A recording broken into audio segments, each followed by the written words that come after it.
बिस्मिल्लाहिर्रहमानिर्रहीम। नाज़रीन अस्सलाम वालेकुम। मैं हूं आपका मेज़बान साबिर शाकिर। जनाब आज 2-3 ख़बरें आपसे शेयर कर लेते हैं और एक ख़बर है इंडिया के हवाले से, दूसरी इनडायरेक्ट इंडिया के हवाले से लेकिन पाकिस्तान और अफ़गानिस्तान के हवाले से, क्योंकि अब अफ़गानिस्तान में अहम तरीन डेवलपमेंट्स हो रही हैं और लगता यही है कि ट्रंप इंतज़ामिया के साथ साथ अब मिलिट्री लीडरशिप भी आ गई है, अफ़गान तालिबान के साथ भी इंगेज हो गई है और पाकिस्तान के साथ तो पहले से है ही, लेकिन अब खुल के सामने आ गए हैं।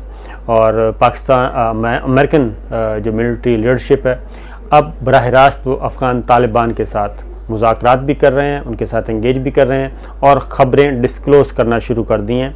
जो पहले बैकडोर चैनल पे उनके राब्ते चल रहे थे अब वो खुल के सामने आ गए हैं। उससे ज़रा थोड़ा सा अंदाज़ा हो रहा है कि जनाब आने वाले दिनों में अफ़गानिस्तान बड़ा इम्पॉर्टेंट होने जा रहा है। और जो पहले ये तासुर था कि अफ़गानिस्तान के मामले में ट्रंप इंतज़ामिया और पेंटागन के दरमियान कुछ मामलात कशीदा हैं या कुछ मिसअंडरस्टैंडिंग हैं, क्योंकि ट्रंप इंतज़ामिया जो यानी कि प्रेसिडेंट ट्रंप चाहते थे कि मई से पहले दिसंबर में इस महीने के आखिर तक भी वो अपनी जो ट्रूप्स हैं वो मिनिमम करना चाह रहे थे, 2500 मज़ीद कम करना चाह रहे थे।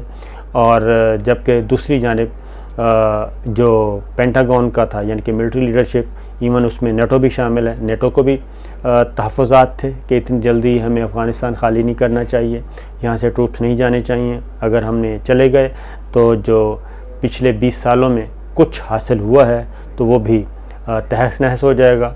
और दूसरी जानिब अमेरिकन पेंटागन मिलिट्री लीडरशिप भी अमेरिकन यही चाह रही थी कि इसको बतदरीज किया जाए, इसको यकदम अफ़गानिस्तान से ना निकला जाए।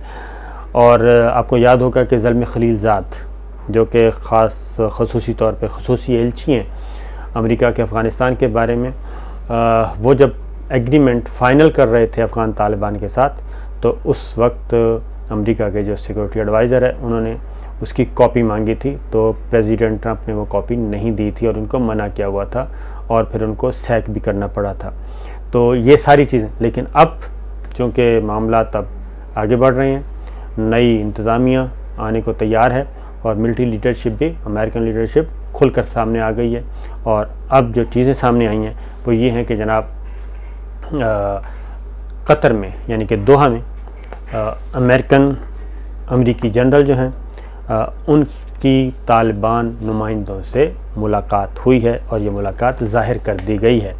और ये जो ख़बर है जनाब, इस खबर के मुताबिक अमेरिका के joint chief of staff general Mark Milley हैं ना, ये पाकिस्तान में भी विज़िट कर चुके हैं और इनकी मुलाकात army chief general Qamar Javed Bajwa से भी हो चुकी है, पाकिस्तान की लीडरशिप से भी हो चुकी है और अब अफ़गान तालिबान के साथ भी इनकी मीटिंग हो चुकी है।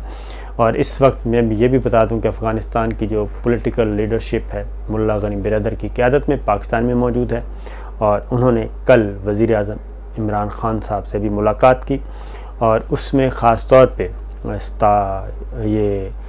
इस ख़दशे का इजहार किया गया कि अफ़गान पीस प्रोसेस जो अब तक काफ़ी हद तक आगे जा चुका है, अमेरिका और अफ़गान तालिबान के दरमियान एक मुआहदा हो चुका है, फिर इंटर अफ़गान डायलॉग शुरू हो चुका है और उसमें भी आगे कैदियों की रिहाई हो चुकी है। अब जंग बंदी का मामला है और अगला जो एक नई हुकूमत अफ़गानिस्तान में होनी है इंतखाबात के नतीजे में, उसके बारे में अब बातचीत चल रही है, मॉडलिटीज़ तय की जा रही हैं। तो उसको रखना डालने के लिए, उसको सबोटाज करने के लिए जो अपोजिशन है, एंटी पार्टीज़ हैं, एंटी ग्रुप्स हैं, वो भी मौजूद हैं और वो कौन हैं इसके बारे में भी कोई ढकी छुपी बात नहीं है। इंडिया मौजूद है जनाब उसमें सर फहरिस्त और इंडिया के कौंसलेट खाने वहाँ पे मौजूद हैं और आपको अंदाज़ा हो जाएगा कि आप देख रहे हैं कि मुसलसल वहाँ पे धमाके हो रहे हैं, रॉकेट मिज़ाइल हो रहे हैं, रॉकेट से हमले किए जा रहे हैं, ये सारी चीज़ें। फिर ये बात ज़हन में रखिए कि अफ़गानिस्तान में जो 20 साल जंग हुई है ये सिर्फ़ क्या कहना चाहिए अफ़गान तालिबान और अमेरिका के दरमियान नहीं थी, बल्कि इसमें अमेरिका और उसके इत्तेहादी सारे शामिल थे।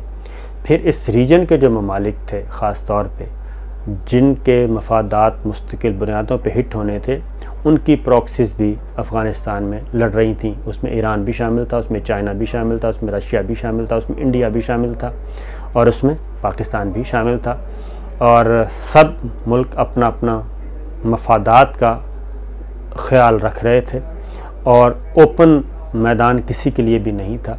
इसी वजह से 20 साल की तवील जंग के बाद भी किसी को कोई कामयाबी हासिल नहीं हुई, बल्कि अफ़गान तालिबान का कंट्रोल ज़्यादा रहा। तो अब ये रिवर्स लग रहा है।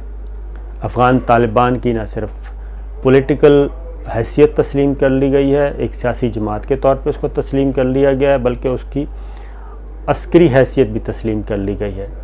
और जिनको 20 साल तक जिनके साथ ये लड़ाई लड़ते रहे, अमेरिकी आर्मी, नेटो आर्मी और सारी दुनिया की फ़ौजें मिल के जिन अफ़गान तालिबान के साथ लड़ाई लड़ते रहे, जिनको दहशतगर्द कहते रहे, अब जनाब उनके साथ बराह रास्त मुज़ाकरात हो रहे हैं और बराह रास्त मुलाकातें शुरू हो गई हैं। ये दोहा में ये ख़बर है, हमारी ख़बर नहीं है जनाब, ये भी ज़हन में रखिएगा।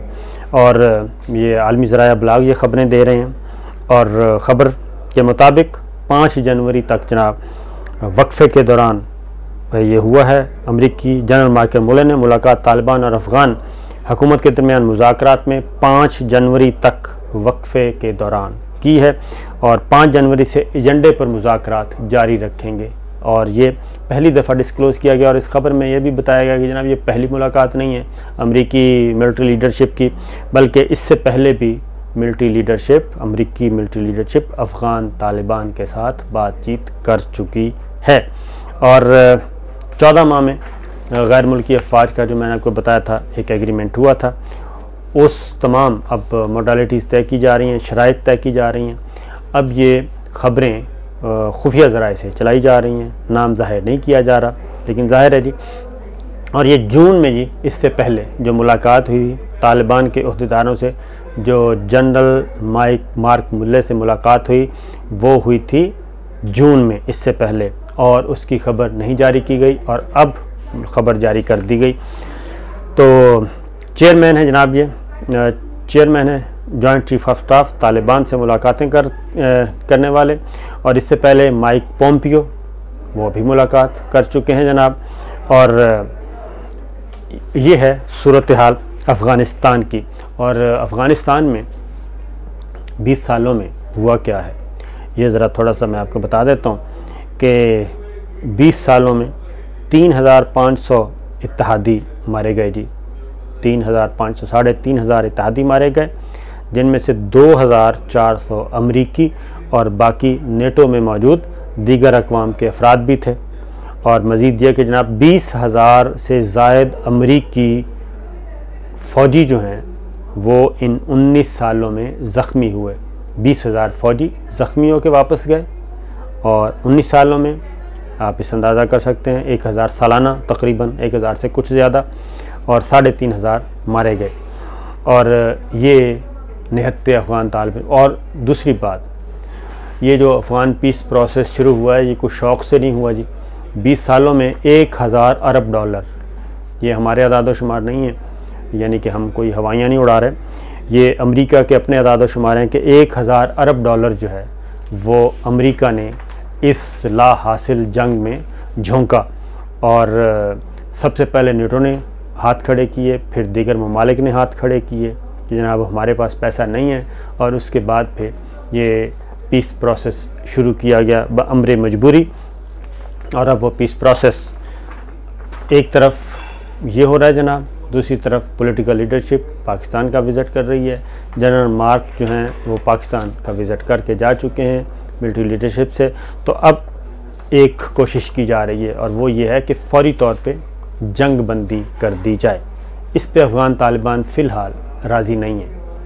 अफ़गान तालिबान जंग बंदी के लिए राज़ी नहीं है। वो कहते हैं जनाब जंग बंदी उस वक्त होगी जब तमाम मोडालिटीज़ तय कर ली जाएंगी और जहां हम समझेंगे वहां हम हमला कर देंगे, जहां आप समझ रहे हैं वहां आप कर दें। यानी कि वो दो तरह की, ये आम बद्दू समझा जाता था इनको जी तालिबान को, कि ये बिल्कुल बेहंगम से लोग हैं, लेकिन वो पॉलिटिकली भी एंगेज किया हुआ है और मिलिट्री साइड पे भी एंगेज किया हुआ है और इस वक्त दुनिया की सुपर पावर से वो निहत्ते जो हैं मुज़ाकरात कर रहे हैं और अब उनसे कहा जा रहा है जंग बंदी कर दी जाए इनखला से पहले। वो इस बात पे राज़ी नहीं है, उसके लिए शराइत हैं उनकी, और जो इंटर अफ़गान डायलॉग चल रहा है उनको सबोटाज करने के लिए मौजूद हैं जनाब ये सारे के सारे ममालिक। हर कोई मुल्क चाहता है कि अगला सेटअप जो है उसमें उसका हिस्सा भी है। 2-3 ऑप्शंस हैं। नंबर 1 ये है कि जनाब जो ख़ास तौर पे क्योंकि मौजूदा जो अफ़गान हुकूमत है अशरफ गनी एंड कंपनी, उसके अंदर के भी मसाइल हैं, वहाँ के मसाइल भी मौजूद हैं। अब्दुल्ला और अशरफ गनी के दरमियान मामला ख़राब हैं, ये काफ़ी गुंझलक एक मामला है। तो ये देखते हैं जनाब आने वाले दिनों में इसको ये ऊँट किस करवट बैठेगा। लेकिन पाकिस्तान की कोशिश यही है कि अफ़गानिस्तान में एक पायदार हुकूमत कायम हो, और अफ़गान तालिबान ये समझते हैं कि अगर इंतख़ाबात होते हैं तो उनको कामयाबी मिल सकती है। गुलबदीन हिकमतयार एक अहम फैक्टर हो सकते हैं, वो भी मुतहर्रिक हैं काफ़ी, और वो वज़ीर आज़म भी रह चुके हैं अफ़गानिस्तान के इससे पहले।